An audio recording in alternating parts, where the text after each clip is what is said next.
Hello friends, welcome to Dr. Sam's Anatomy classes. I'm Dr. Syed Azmi Mohsin. Here I'm going to tell you about the convergence and accommodation reflex. Both these, convergence and accommodation, they happen simultaneously.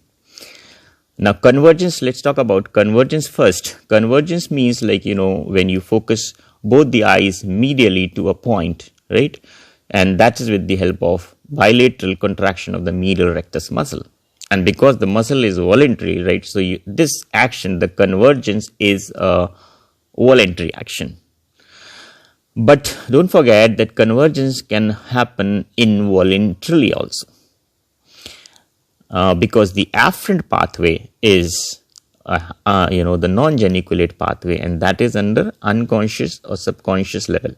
So convergence can be both voluntary as well as involuntarily. Now think about some examples. How does it happen voluntarily? Like if you are moving your head closer to an object to examine the minor details, right? So both the eyes will converge to a point. Keep converging to if you are approaching the object slowly and slowly closer to your eyes are going to converge more and more. Okay. Now think the other way. If you are, bringing a book closer to your face, closer to your eyes, that also is either you move your head closer to the object or you move the object closer to your eyes, is the same thing. So this is a voluntary convergence of the eyes. Now think about involuntary example I'm giving you is while you're driving. So when you see an object or auto vehicle, something, a bike or something, when you're driving, that automobile is approaching towards you. So in order to track on that vehicle approaching towards you, your gaze will actually fix on that vehicle or the automobile. So that's how, as it's coming closer to you, your eyes are converging. Now this is happening subconsciously. So it's becoming again involuntarily. Now one more example, because examples make you learn. So if you think of sitting in a room and there is an insect, let's say a wasp, buzzing around in the room, and you were looking at it and suddenly you find that wasp is coming closer to your face. So now your focusing is actually involuntarily. You're converging your eyes involuntarily. So got it now? So it is happening because the afferent, that is at a subconscious level through the non-geniculate part of the visual tract. Okay.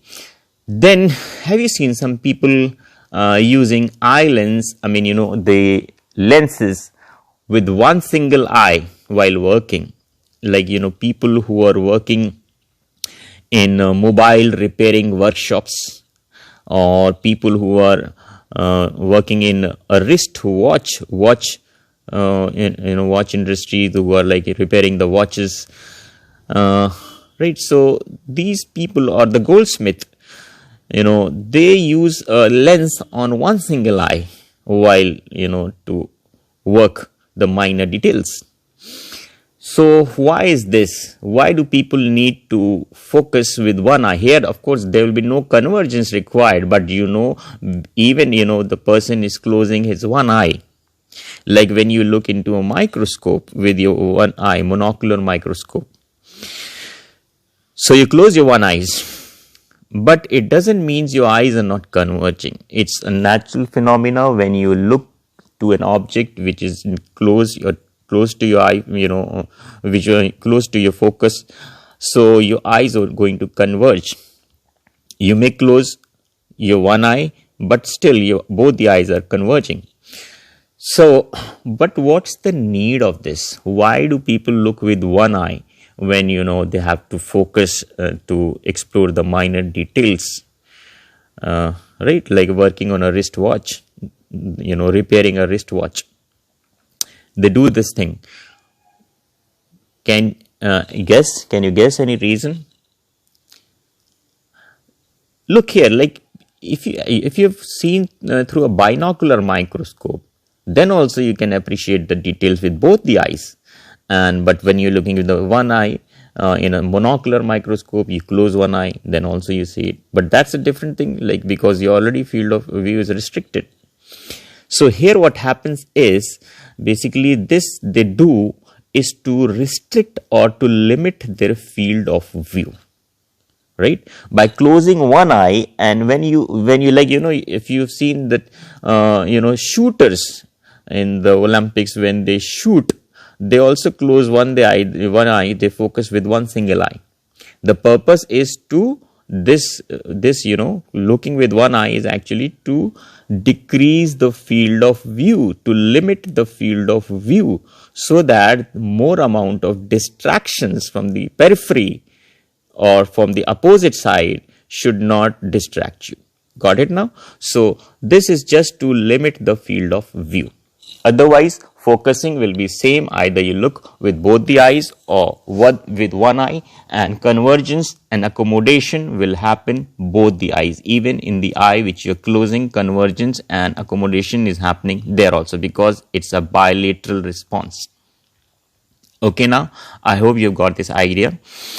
So now let's think, I should tell you that what are the components involved in this, right? So there are three components. Remember, in convergence and accommodation, there are three components involved, right? So let me write it down. Convergence is the one thing that is required, that is contraction. Sorry, this is too fast. Contraction of both medial rectus muscle is one thing that is required. Then for accommodation, you require is contraction of ciliaris muscle, right? And the third thing that is required is constriction of pupil, right? Okay, now the three components required for a close and a bright, clear, three-dimensional vision, right? A sharp vision. These three components are required. So let's talk about the three different things. Like contraction of medial rectus of both the eyes, right? So why is this happening? Because you are like, an object is approaching closer to you, either the book or your head moving, or an automobile coming, or an insect coming closer to you, maybe voluntary, involuntary. Your medial rectus will actually, pull your, or you can say you pull your eyes, move your eyeballs inwards in order to gradually make your visual fields keep in track on the object, right? So that object, as it is coming more and more closer, your medial rectus will gradually contract more and more, so as to keep that two visual fields, two visual axes on the same point. Got it now? Now, as this will happen, like medial rectus visual axis is becoming more divergent, right? Because when you're focusing to a close by object, the visual axes will become more divergent, and simultaneously to bring the divergent light back to the same point, that is back to the point of clearest vision, that is the fovea centralis. But this again is happening gradually. Then an automobile was coming closer to you, right? And gradually, as it's coming closer, your medial rectuses are contracting. At the same time, the eyeball will become more and more spherical, right? Because the requirement here is to increase the refractive power of the lens, so as to converge the divergent beam of light entering, and to place the image at the same point, and that is fovea centralis. The target of accommodation is, and convergence is, to keep the image on the retina. It should not be formed beyond the retina, right? And this is all actually I had like already uploaded a lecture on this accommodation of the eye lens. You can see that. So that's how this lens keeps on becoming spherical, and this is how it, the image is retained on the fovea centralis for a bright clear vision. Now how does contraction, how this ciliaris muscle helps in increasing the curvatures of the eye lens? Is because, remember, already I have uploaded a lecture and I told you that there were 3 points, 1, 2 and 3 points which were causing the increase in curvatures of the eye lens. One was, remember, the contraction of the ciliaris muscle. When ciliaris muscle contracts, it actually decreases the diameter of the ciliaris muscular ring.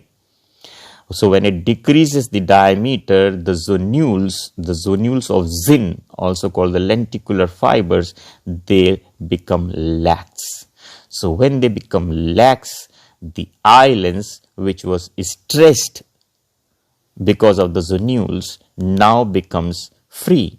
And eye lens is a pliable, it's a pliable crystalline lens. It has intrinsic forces, the cohesive forces which bring about its, we try to, make the eye lens spherical, increasing its curvature. So these are the 3 factors with which, the factors are ciliaris muscle, the zonules and the eye lens itself. The 3 factors I've told you, all this make the eye lens more spherical. This lecture has already been uploaded. Then about the contraction of pupil, how is this helping? Any guesses? Like imagine, the dilated pupil, right? If anybody, if you've gone to an ophthalmologist for the fundoscopy, the fundus examination, they first instill those atropine drops to make your pupils dilate for a short time.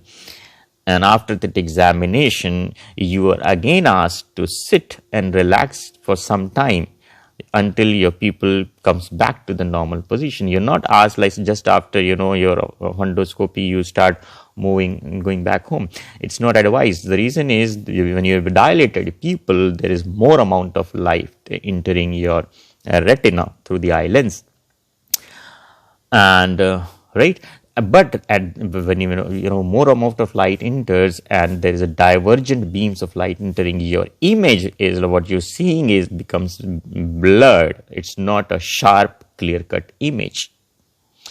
So as this pupil keeps constricting and narrowing, when it becomes, the pupil becomes constricted, it is actually allowing less of visual. This optical axis of the visual, rays of light to enter the eyeball. So when less amount of rays enter, it doesn't mean if less amount of rays are entering, the image will be pale or less bright. And remember, when the images, the field of view is same, right? So the field of view is same means like visual axis, the light rays will be entering from all the sides, but they will be all constricted at a point of entrance, that pupil, and they will diverge and again strike onto the retina, onto the same point on that fovea centralis. So because the the light which is unrequired, and it is striking to precisely, right? Because when you have a smaller opening, the rays of light will be more precisely condensed onto the fovea centralis, so as to give you a better 3-dimensional, clear-cut, sharp image. So all the 3 factors are required for your convergence and accommodation and for a brighter color vision, right, as well as contraction of the pupil. So that was all about this. Now we will study about the pathway of this convergence, accommodation and constriction of pupils. Okay.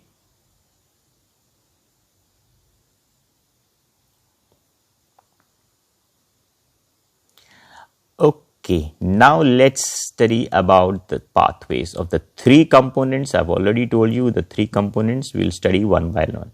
First of all, I will talk about the convergence of the eyeballs.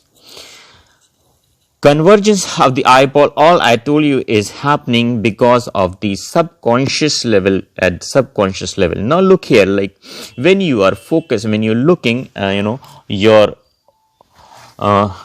one half of the visual field, right? So fibers from the the images from the one half of the field are traced here. Like let's say from we're seeing on the left side of the visual field.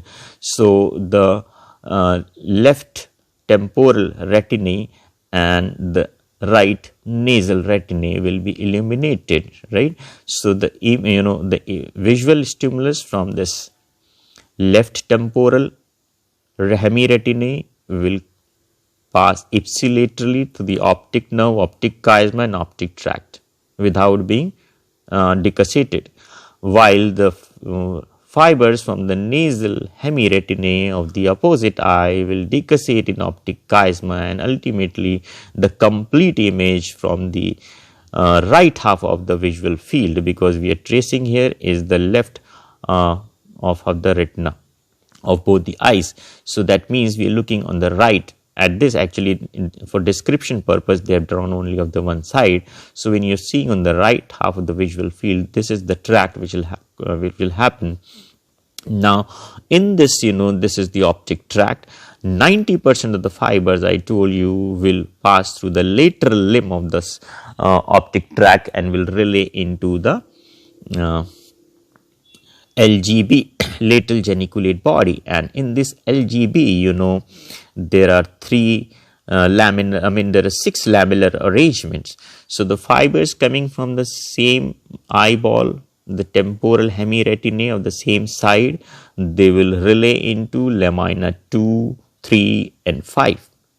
While fibers coming, these are the actually second order neurons, or if you include the photoreceptors, they will say that it is the third neurons which are coming from this optic nerve and then optic tract, and these fibers from the opposite eye will relay in the lamina 1, 4 and 6 of the LGB, lateral geniculate body. And now the fourth neuron, you can say, or the third order neurons. You will always be confused in this because different books use different terminology. Some use this order of neuron. So it's the third order neuron which reaches the cerebral occipital or the visual cortex.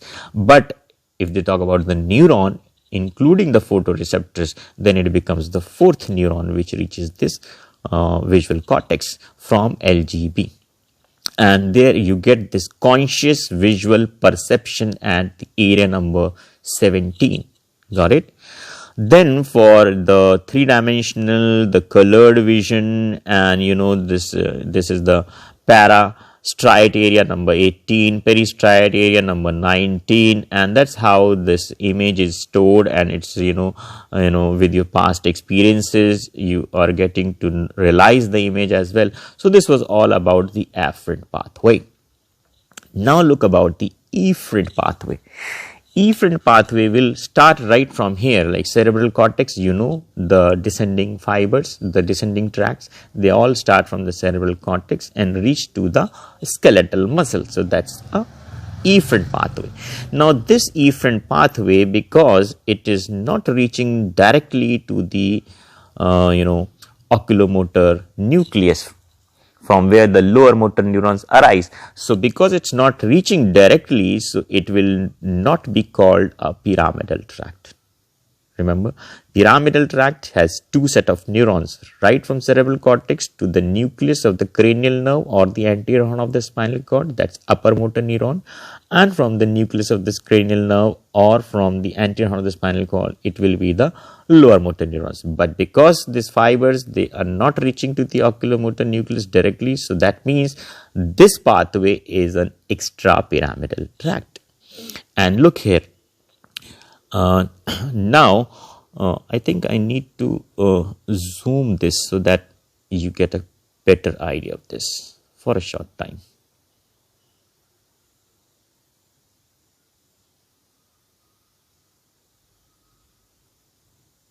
Okay, so from this cerebral cortex, you can see area number 19, because the image has already been perceived, it has been recognized, and you have the colors, dimension, everything you have seen. Now these fibers, you can say from here, the cerebral cortex, they will via these internuncial neurons,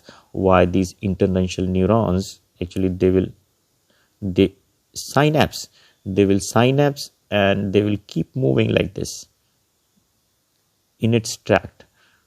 They will synapse, and via the synaptic pathway, with the help of international neurons. Remember, it's so back in the occipital region, the visual cortex, and this is the region of midbrain. And where does this midbrain lies? Remember, over the clivus and emerging through this supratentorial notch. So that's far off distance. From there, this tract is actually not very traced by the scientists, but it's like, it's conveyed from the cerebral cortex, from this visual area 19, occipital cortex, to the, this pretectal area. Now look here, they've written this pretectal area. I told this before also, it's better called as pretectal area, not pretectal nucleus. The reason is they have different subsets of neurons in this pretectal area. Some set of neurons relate to the Edinger Westphal nucleus. Some set of neurons relate to the oculomotor nucleus. Some set of neurons they relay in the Perlia's nucleus. So there are different sets of neurons. And even for, remember that important, this I should use a separate color. So this is very important, I think. Remember that this portion, what I'm talking, is pretectal nucleus, and they even have separate subgroups of neurons reaching to Edinger Westphal nucleus, to the fibers that will innervate ciliaris muscle, and different sets of neurons to the fibers which will innervate, which will synapse with those preganglionic fibers innervating the constrictor pupillae. This you will understand when I'll tell you about Argyll Robertson's pupil. Remember the importance here. So that means it has different subgroups of neurons reaching to different centers, and that's why this is called pretectal area. Got it now? Okay. So this is how this, the pathway, because extrapyramidal tract is this, and ultimately it reaches the pretectal area. From pretectal area, now look, the important thing is this will synapse, and then the fibers from pretectal nucleus will reach and innervate this Perlia's nucleus. Nucleus of Perlia, right? This I have already taught you in a lecture already uploaded. You can go and see the details about this nucleus of Perlia. Now I need to zoom this portion so you can have a better look here.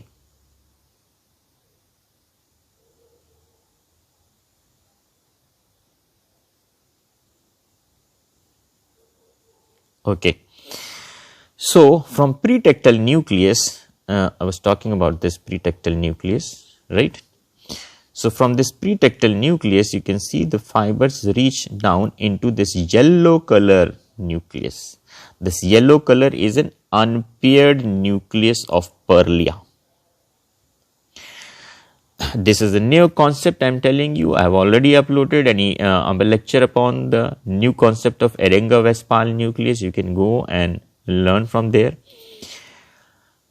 So this nucleus of Perlia now has even this nucleus, although written as nucleus, but this also have different subsets of neurons, different specialized neurons.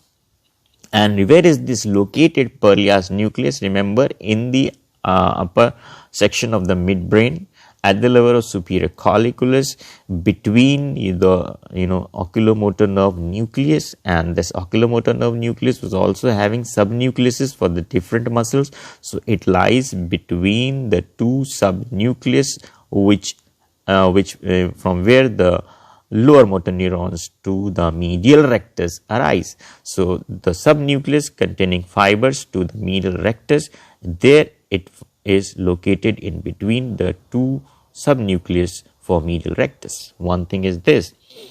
Then it is also closely applied to the Edinger-Westphal nucleus. Now this Edinger-Westphal nucleus is this green color one. They already have mentioned it here. This is called viscero-oculomotor nucleus, or in other ways you can call it as Edinger-Westphal PG. Remember, Edinger-Westphal PG. There was Edinger-Westphal CP also. Edinger-Westphal CP was somewhere down here laterally. Dorsolaterally was Edinger-Westphal CP. I have taught you all in detail about this new concept of Edinger-Westphal nucleus. You can study from that lecture already uploaded. So this was for dietary habits and for addiction and for different other concentration abilities, right? Nothing to do with the ocular movements, right? And nothing related to vision. So this concept has been evolved. This has been already uploaded.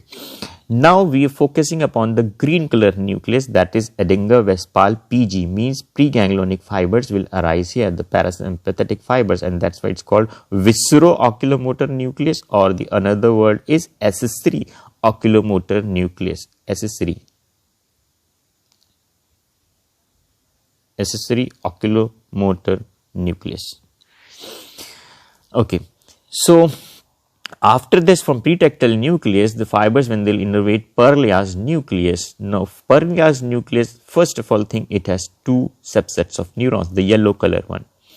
From the first set, which is innervating, which is like innervating the somato-ocular fibers. Let's say these one are the somato-ocular fibers. They have shown it from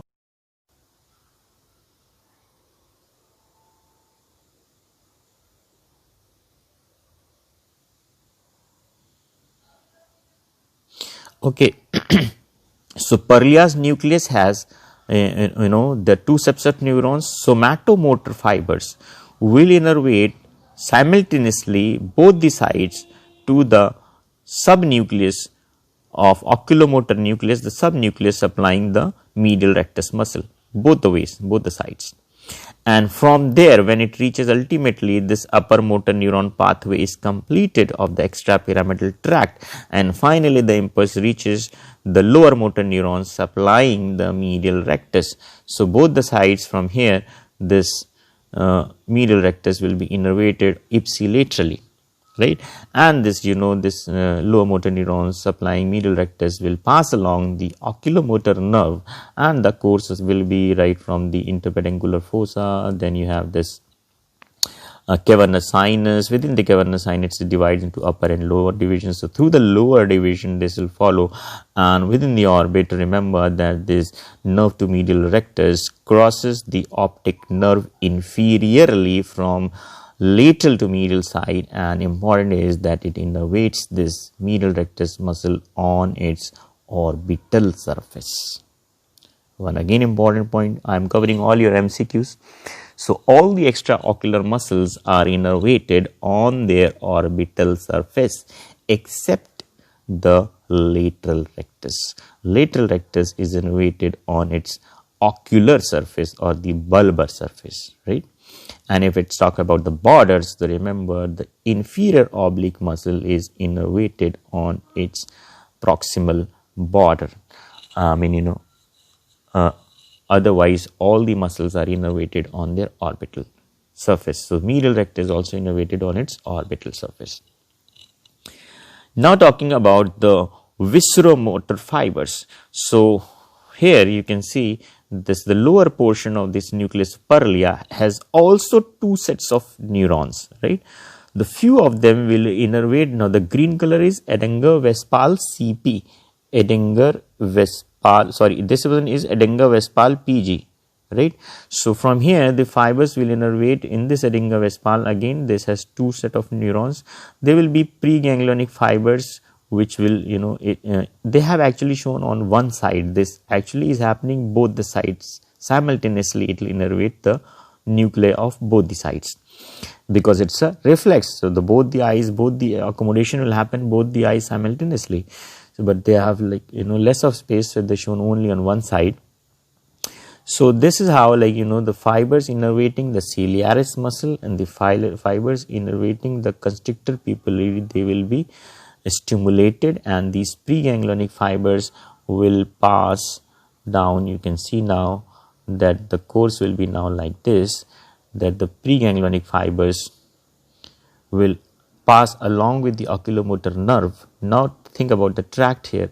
Will they emerge along with the oculomotor nerve in the interpedunculaire fossa, then through the cavernous sinus, then it divides into two upper and lower divisions, then in the two divisions enter the superorbital fissure, then via the lower division, then through the nerve to the inferior oblique, there is this ganglion suspended, that ciliary ganglion, right?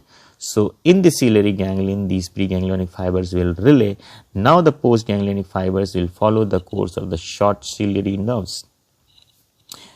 And again here, let me tell you, to cover up your MCQ portion, there are long ciliary nerves also. So, and long ciliary nerves carry the sympathetic fibers. So for you to remember this, I think I should help you like this way, that short, right? Short means short ciliary nerves, short pupillary diameter. You can remember this way. And long about this one, long ciliary nerves में क्या होगा? Long ciliary nerves में there will be pupillary dilatation, or pupillary diameter will increase, so that will allow the sympathetic fibers, because they dilate the pupil, so they will pass along with the long ciliary nerves. So just for remembrance, I have told you this. So ultimately, through the short ciliary nerves, they will reach to the eyeball through the sclera and will supply sclera, then choroid, and will supply the ciliaris muscle as well as constrictor pupillae. So that was the course of this entire three components about the convergence, the accommodation, and constriction of pupillae. Last of all, the lesion thing is that in sometimes it's been said that in the tertiary syphilis, there is this problem that there is, this actually is called Argyll Robertson's pupil. What happens is in this Argyll Robertson's pupil, there is the three components are convergence of the eyeballs, then accommodation, and then is constriction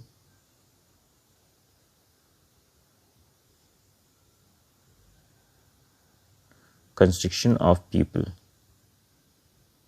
So remember, then in Argyll Robertson pupil, this constriction of pupil reflex is abolished. However, convergence and accommodations are retained. So these two components are retained, only the constriction of pupil is abolished. So what will happen? How will this person feel around? That means he can read because the book is, he can converge, he can accommodate, so he can read, but he will have a blurred image, right? The same thing I told you, that you can imagine about Argyll Robertson's pupil with the example I gave. Remember the example I gave about this?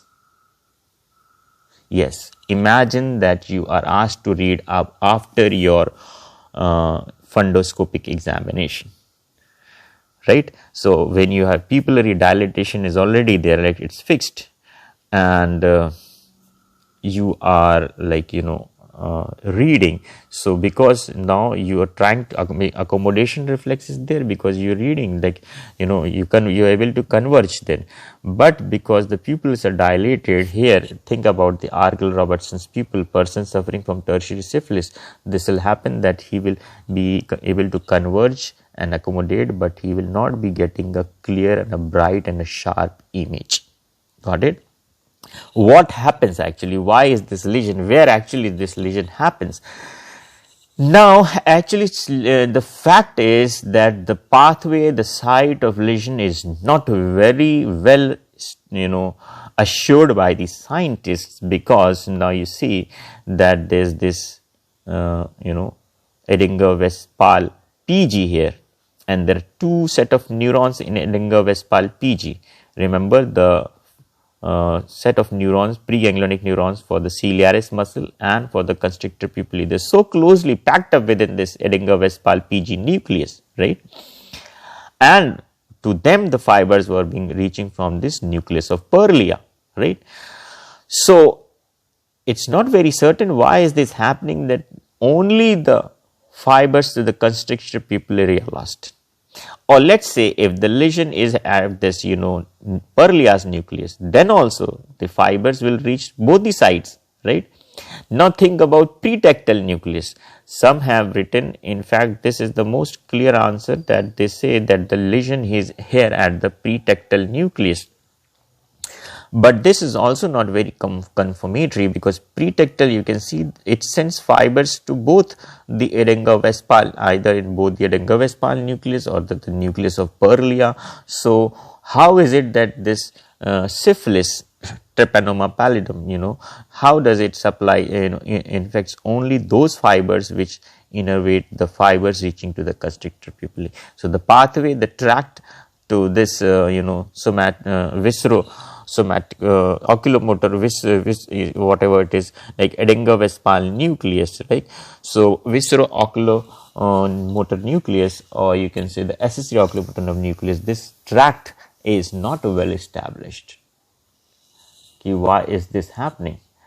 But still, if it's asked, you can write that the lesion here in tertiary syphilis happens at the pretectal nucleus. Got it? So this is about the the two reflexes, convergence, accommodation, and the pupillary reflex. That's done. Thank you.